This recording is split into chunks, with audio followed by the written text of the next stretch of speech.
¿Qué pasa, señores? Estamos en un nuevo vídeo y bueno, este vídeo no va a ser muy largo, o voy a intentar que no sea muy largo, porque simplemente va a ser un recordatorio de que los exámenes son solo un trozo de papel y no más.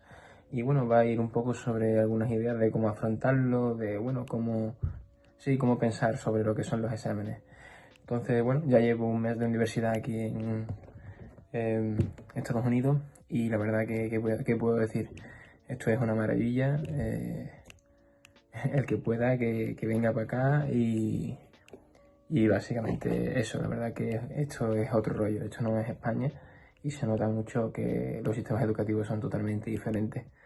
La verdad que estoy muy contento y bueno, con esto ya un sorbito al café y empezamos con el vídeo.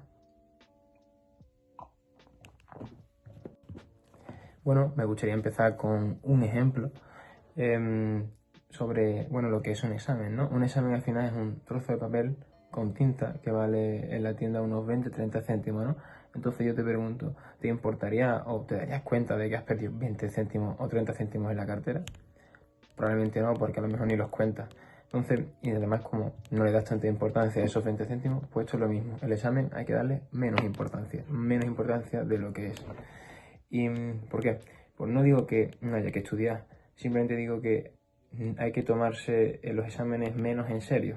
Hay que tomarse los exámenes no como una vida y muerte, sino como un papel que lo que va a medir es tu conocimiento sobre la materia o tu empeño sobre la materia, básicamente. No está midiendo tu futuro, ni tu inteligencia, ni lo que vayas a hacer en tu vida. Por lo tanto, la nota que tengas no... Hay mucha gente que la nota que pone se la toma muy a lo personal y es como, la nota esta es lo que valgo yo, y eso no es así, ¿vale?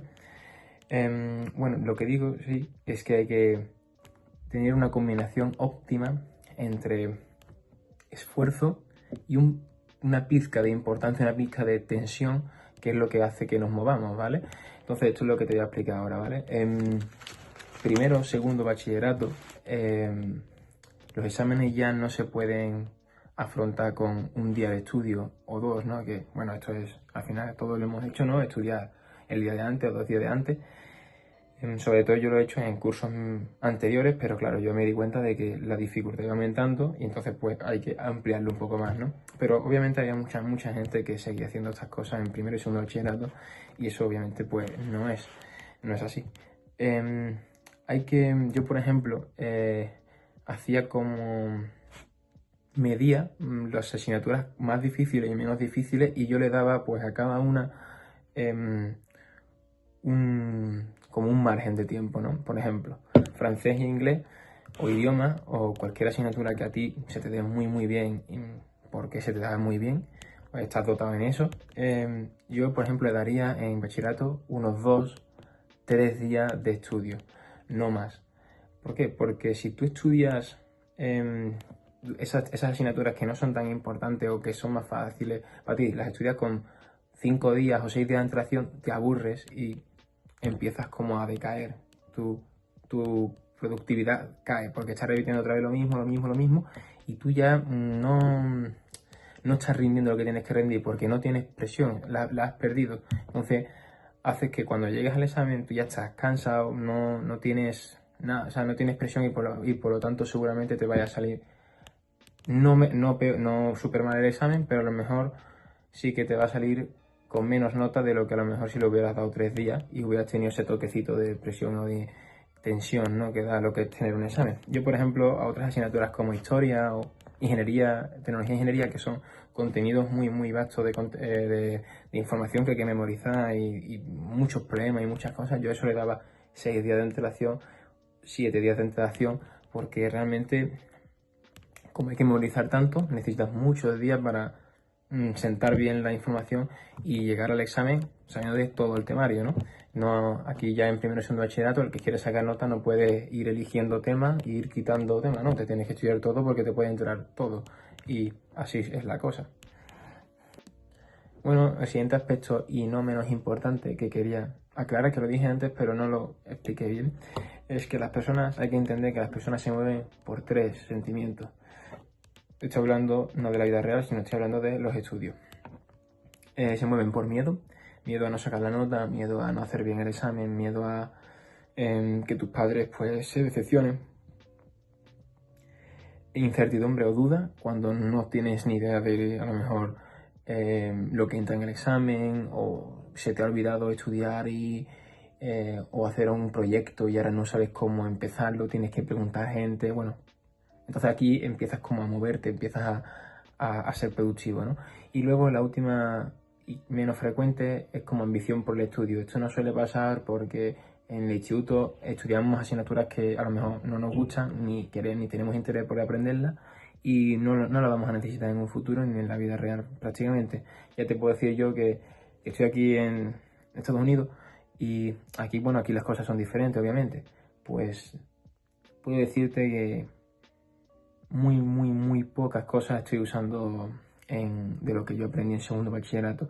Matemáticas, por ejemplo, es una de las cosas que más iguales están, pero por lo demás, química, bueno, lengua aquí no hay lengua, no hay alguna asignatura que se llama lengua, pero hay otras asignaturas, y yo por ahora no estoy usando ningún tipo de conocimiento por ejemplo, de literatura o lengua, o por ejemplo, incluso, esto me ha sorprendido, dibujo técnico tampoco estoy usando ningún tipo de conocimiento que aprendí en segundo bachillerato en dibujo técnico, o sea, es totalmente diferente. Bueno, el caso, que me desvío, que esto no suele ser frecuente, moverse por ambición.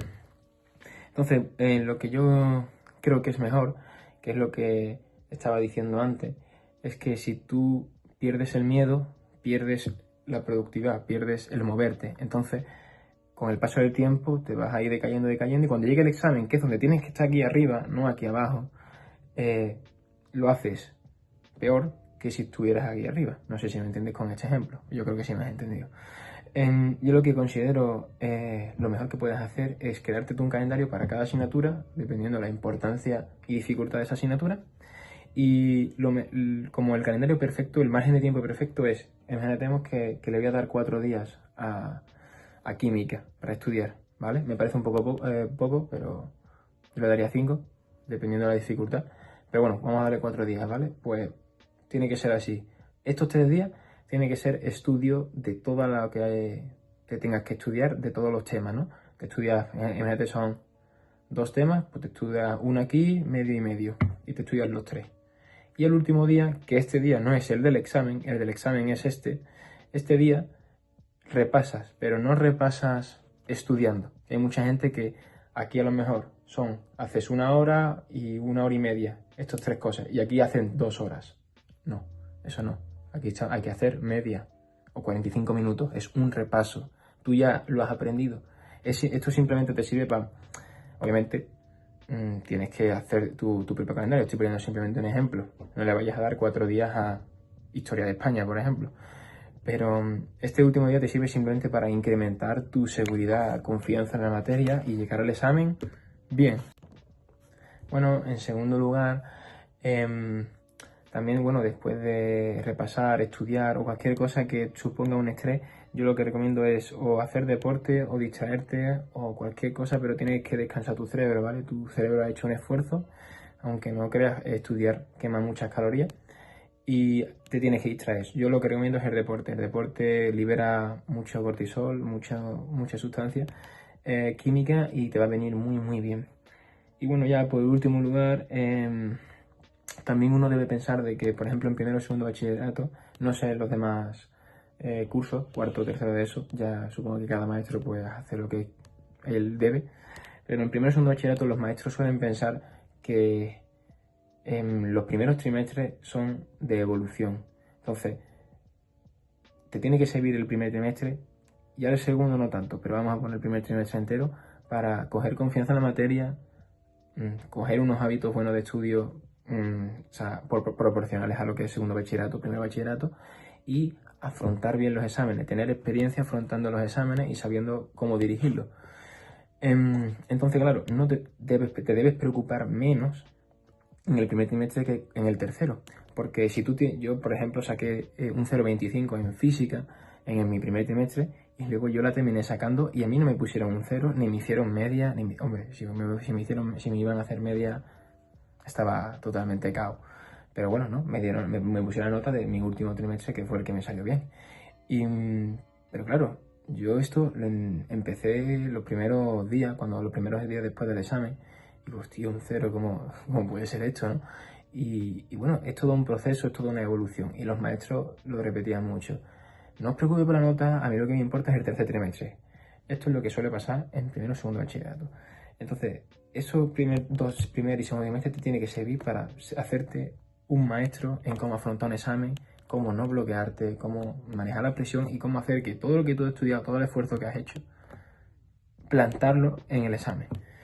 Y bueno, eso era yo creo que es lo más importante que hay en este segundo bachillerato, ¿no?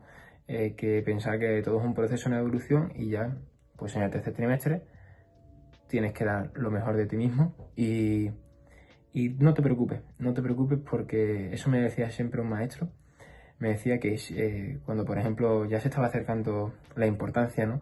Que al igualmente lo que te va a servir esos primeros y dos segundos trimestres es llegar al tercer trimestre y cuando ya las cosas están mal, que ya sí que hay presión, hay tensión porque la gente se está jugando, mucho, ¿no?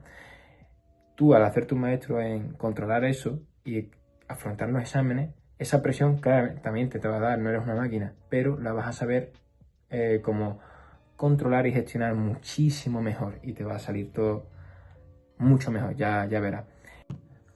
Bueno, también me gustaría decir que las personas no deben de guiar por una nota. Suele pasar que en primero y segundo bachillerato tú le das mucho tiempo de estudio, mucho esfuerzo, los que se notan, los que no, a la asignatura y luego pues la nota es totalmente desproporcional a lo que ha sido tu esfuerzo, ¿no? A mí me pasó con física, que la verdad que fue un choque duro, no solo a mí, sino a todos mis compañeros también, que cuando saqué un 0,25 o un 1,5, dices tú, tío, si me tira estudiando para el examen 6 días, 5 días, me lo sabía todo, he intentado hacer lo mejor posible y tengo un 1,5. Te choca, pero es porque tienes que aprender el proceso de lo que es segundo bachillerato, tienes que aprender a cómo hacer las cosas, porque no es que esté mal, sino es la manera que lo expresas es lo que está mal. No es que lo que hayas puesto o el cálculo lo hayas hecho mal, porque a mí lo que no entendía era que me tachaban el resultado estaba bien, pero era la manera con lo que lo expresaba, ¿sabes? La forma. Entonces a eso hay que aprenderlo, y es un proceso, al igual que en lengua igual, no suspendí, pero saqué una nota baja, un 6, y luego terminé en selectividad sacando, la máxima nota, un 10, igual que en segundo bachillerato y en primero. Y empecé con un 6, ¿sabes? Entonces hay que entender que esas notas simplemente son evolutivas, son, lo que has estado aprendiendo, ¿no? Y si siempre tienes que darte cuenta de que si vas subiendo, eso es bueno porque estás aprendiendo y lo estás haciendo bien. Y simplemente queda lo que explote. Que reflejo que me explote es que cuando ya de verdad sepas hacerlo y lo hagas siempre. Y bueno, recuerda que el verdadero crecimiento no es un destino, sino un viaje, es un proceso. Y que cada paso que das, por muy, muy pequeño que sea, que tú creas que no lo estás consiguiendo, haciendo bien, te estás acercando a tu objetivo y a la mejor versión de ti mismo. Sigue aprendiendo, sigue confiando en ti, sigue creciendo con un propósito y no dejes de creer en tu potencial. El potencial de uno mismo es único. Nos vemos en otro vídeo.